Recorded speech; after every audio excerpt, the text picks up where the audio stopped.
First, I'd like to give a special thanks to Parramatta Motors for making this video possible. They supplied the car in today's video, and I'm a past customer. They are a very nice dealership, and I've had really good experiences. I highly recommend them if you're in the market for an electric vehicle. They are located just south of downtown Seattle, near the old Rainier Brewery.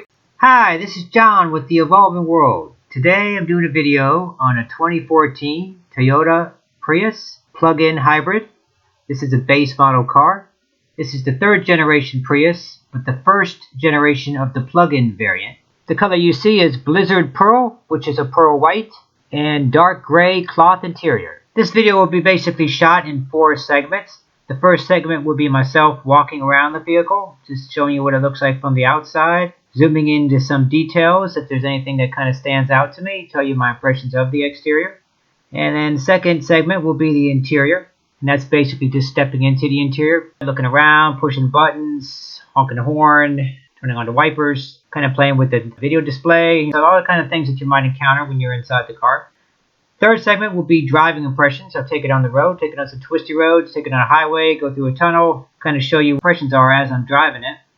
And fourth segment will basically be just charging, any kind of charging issues I have or any delights that I find with the car, and then any kind of final thoughts. One of the most aerodynamically shaped cars on the road today with a CD of 0.25. This third generation car is more of an evolution of an existing design than it is a revolution. I mean, Toyota has been making the Prius in some form or shape since about 1997. The shape of this car has simply become an iconic shape that everybody pretty much instantly recognizes can only be one thing: a Prius. So how does this car differ from the standard version?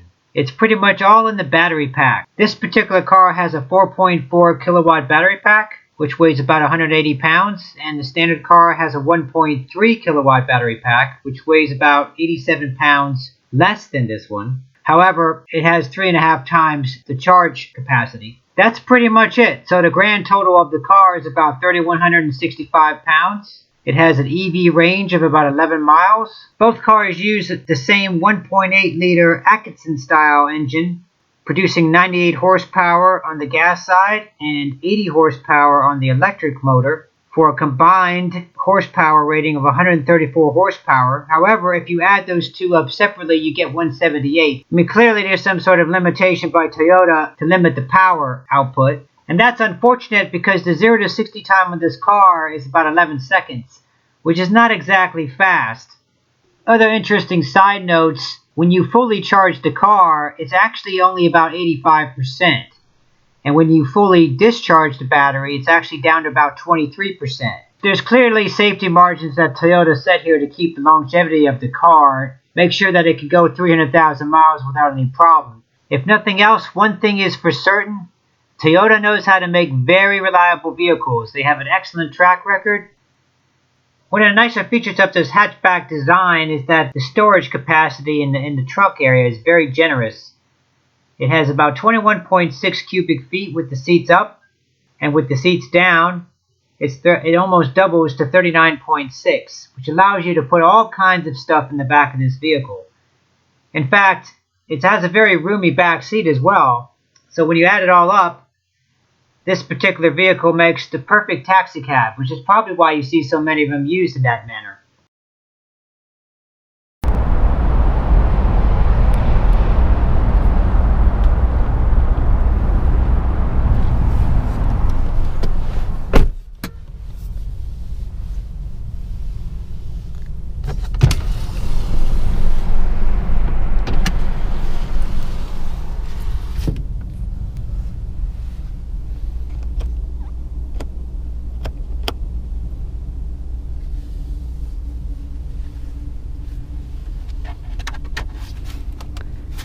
So this is the base model, so it has very basic stuff.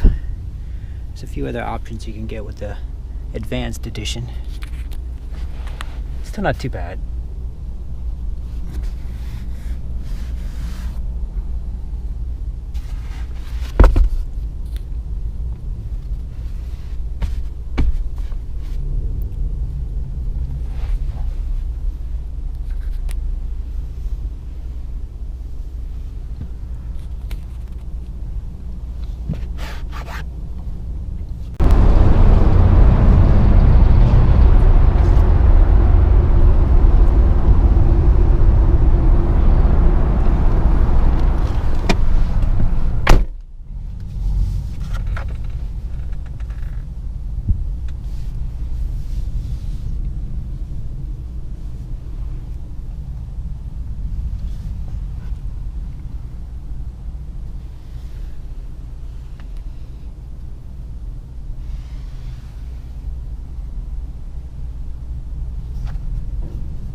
So as I mentioned before, this is the base model car, so it has very basic stuff.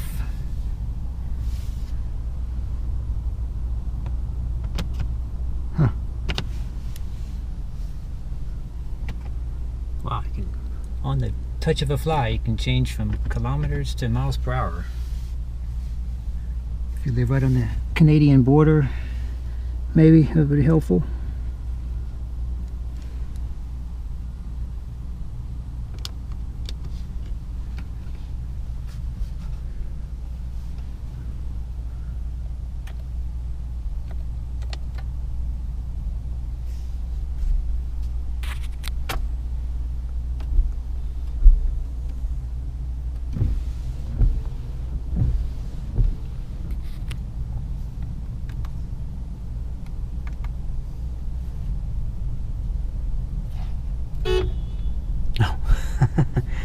That's a bit of a wimpy horn.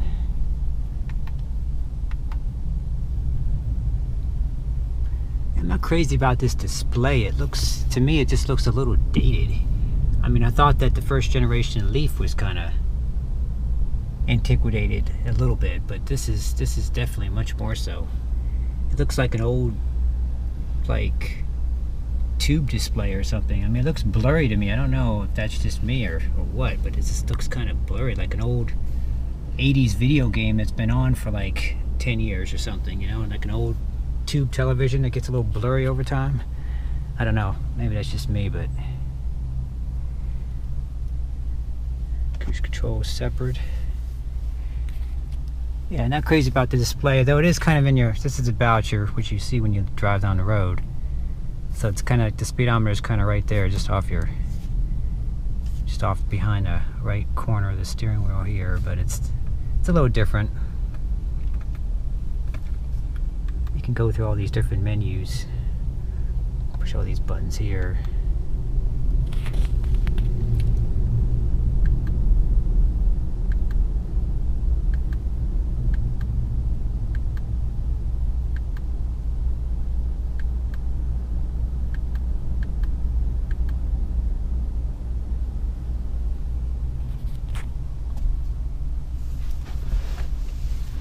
Different design here where we have this open compartment down here. There's your heated seats down here and a 12 volt.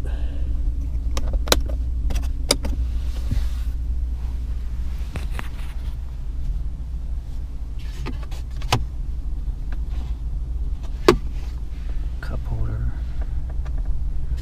or compartment, something.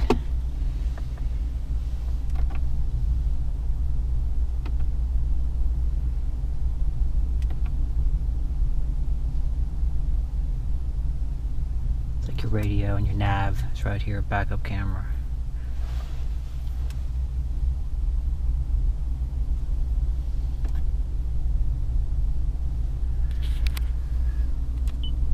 Oh, so you can touch it, I guess.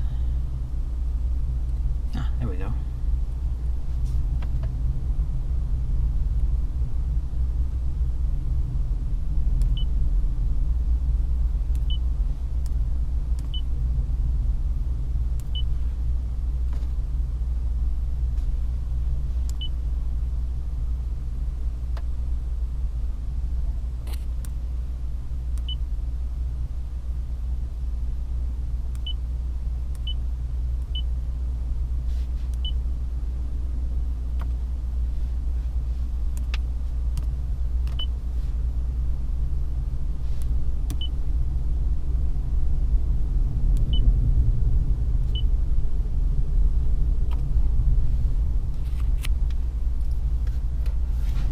Like an energy monitor right here, kind of monotone.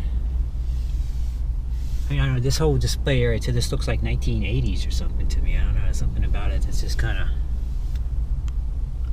old school. But here we have a much better display here. Nice.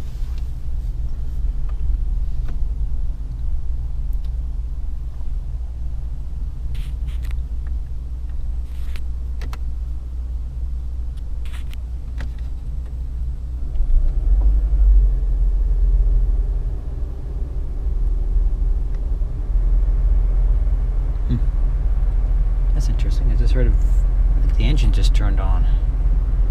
Doesn't really show if the engine's on or anything. But I feel vibration, so I think it turned on when I turned the heat on. This has about 11-mile EV range. It says it's got 4.7 left. It did about 7.2 since last charge. So maybe that's true. I've been idling for a little bit.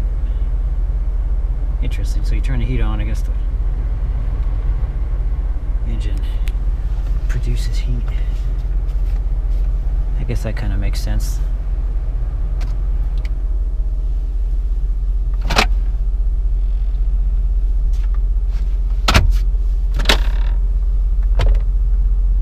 Two glove compartments. I'm also not a very big fan of this interior. I think the general design's okay, but it is a little, it's definitely hard plasticky.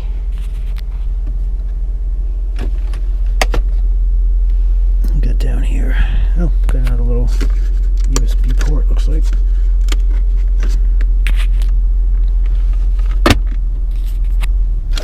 Cup holder. Oh, I guess the engine just turned off. And that EV range went up to 5.2, huh? Interesting. Maybe it charges up a little bit.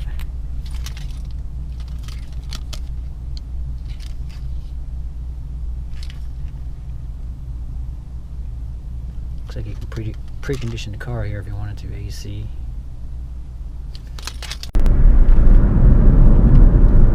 So driving the car, it drives okay. It drives like a family sedan. It doesn't really. First thing I noticed is that the ride is really, like, every time you hit something, it's really like a bang and a crash. It's like there's like a lot of noise transmission through the suspension. I mean, the ride's okay, but every time you hit the slightest little bump, you hit this, you get this like real loud noise. It's like a lot of noise infiltration coming through the road. Everything you hit, it's just like bam, bam, bam, bam, bam, bam, bam, bam, bam. You hit these little bumps right here. It's like everything, these little dots on the line of the road here. If I hit this like intentionally, look at all that noise. My God, it's like just very economy car like. Makes my Fiat seem like a luxury car in comparison.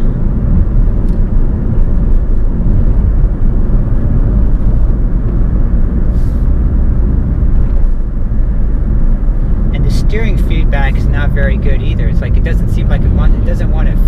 Well, for one thing, it doesn't really want to self-center. You can't just let it kind of like go around a corner and then let it self-center. It doesn't even want to self-center. Like it just sticks to the. Kind of weird. I mean, it does okay. It's just not. Definitely not the most engaging. It feels like you're driving a heavy car. It's like, this reminds me of the ELR, or actually the more like the first generation Volt, actually, where it's a very, very heavy car, and it feels like you're driving a 4,000-pound car. I don't think this is quite that heavy, but it has that same kind of effect. And the other thing this reminds me of my first generation Leaf too, like the visibility. It's just like you've got these giant A-pillars. It's almost exactly like the Leaf. Like it has just like all these little blind spots. Like you're looking down, you're looking at the road and you want to see down and you got this big giant pillar in your face.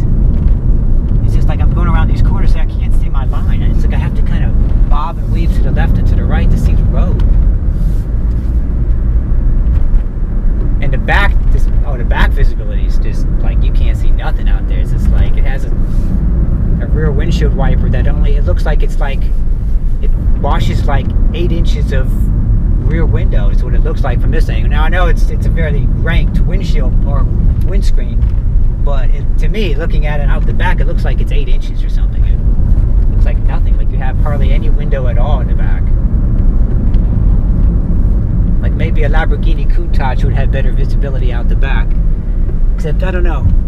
And then when you actually look, you turn your head and you look out, you can actually see more, but you realize it's not as bad as just looking through the mirror. It just, I don't know. Thank goodness it's a backup camera, so that's good. But other than that, it's like, yeah, it's not bad. I mean, like I said before, the interior is not exactly, very hard, plasticky kind of stuff. So other than the B mode, which is really the only thing I do, there's also a power mode.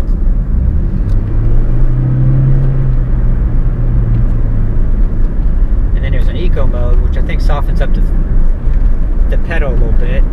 That turns on, you see the light up there. And then there's HVEV mode, which I think allows you to reserve the battery.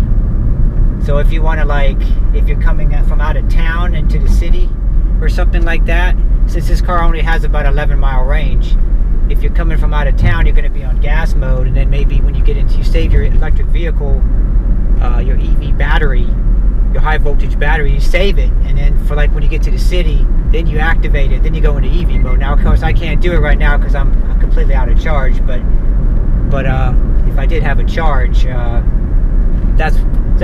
would actually be very handy to have. Actually, that's kind of nice. Another thing to mention about this car is that whether you're in EV mode or gas engine mode, there's not a whole lot of throttle response. I mean, when you hit I'm going to mash the throttle. Let me go around the corner here a little bit. But it doesn't accelerate very fast at all. It doesn't feel like, it feels really lethargic and slow. But see, like from throttle, it's like, makes a lot of noise, but doesn't really do anything. It's like it makes a whole lot of engine noise, but nothing really happens. So it's kind of interesting. So as you drive the car, it does charge up the battery a little bit when you're driving on a light throttle, I guess, because like I'm back in EV mode, even though I haven't recharged yet. Probably that typical kind of hybrid kind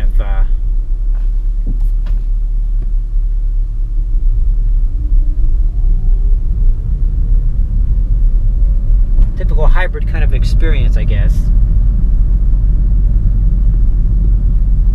But see, it feels like it's like the engine's on, even though it's telling me the engine's off. I hear something on. Strange. Okay, so we'll go on to the freeway for a little bit here as we get to a charging station. So I'm gonna mash it here. We'll see what happens.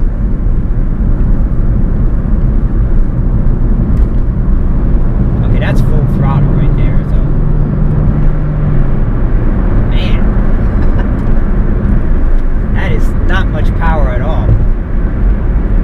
So it's funny, if you go into brake mode, the cruise control doesn't work. So you have to be in drive mode. I couldn't figure out what was going on there a little while back. Plus this adjustment for the cruise control is very weak. It's like if you hit it, it doesn't, you have to hit it 3 or 4 times for it to actually move a mile, then it overshoots. Like a lot of cars, you just tap it and it will go up a half a mile, you know, and it's like this one is like you got to hit it 3 or 4 times, then all of a sudden it's at 2 over, and then you have to go back down again. I don't know, it doesn't react at all. It's really weird. If I want to fine tune this down to 60, see, okay, I guess now it's doing it, but it doesn't react very quickly.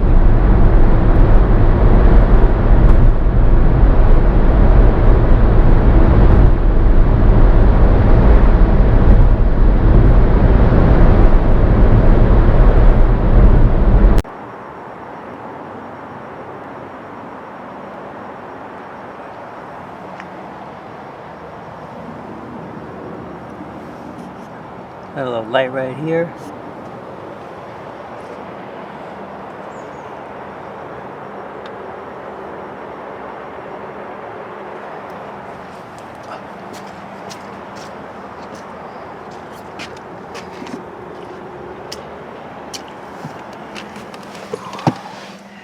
So you do have to turn the car off. Some cars you do, some cars you don't. Most cars you do have to turn off, which is kind of annoying. It's unnecessary. Teslas, you just leave them on. I'm more used to that, but anyway, let's see what happens here. Turn the car back on. I think you can turn it on afterwards. Let's see here.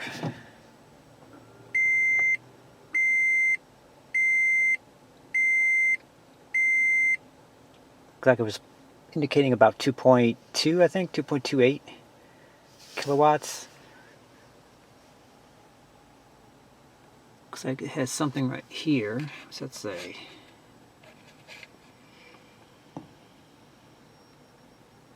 2.8 kilowatts. 2.1 hours to complete.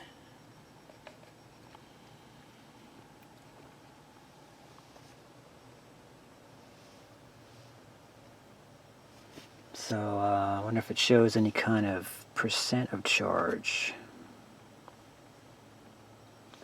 I think I suspect that's probably it right there. It's kind of funny. It shows like those bars on the battery there. That's just, it's always showing that, even when it's not full at all. It's kind of funny.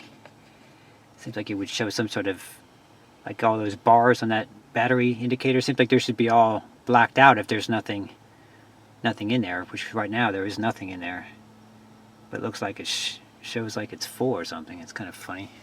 There should be something like once here too. Like, see, shouldn't all these bars indicate the charge? I mean, shouldn't it be down here with a 1 bar instead of like 6 or 7 or whatever this is showing? Because I just plugged it in and it's totally flat, so I don't know. So here's my closing thoughts on this car. I think if you want an EV experience, this is not it.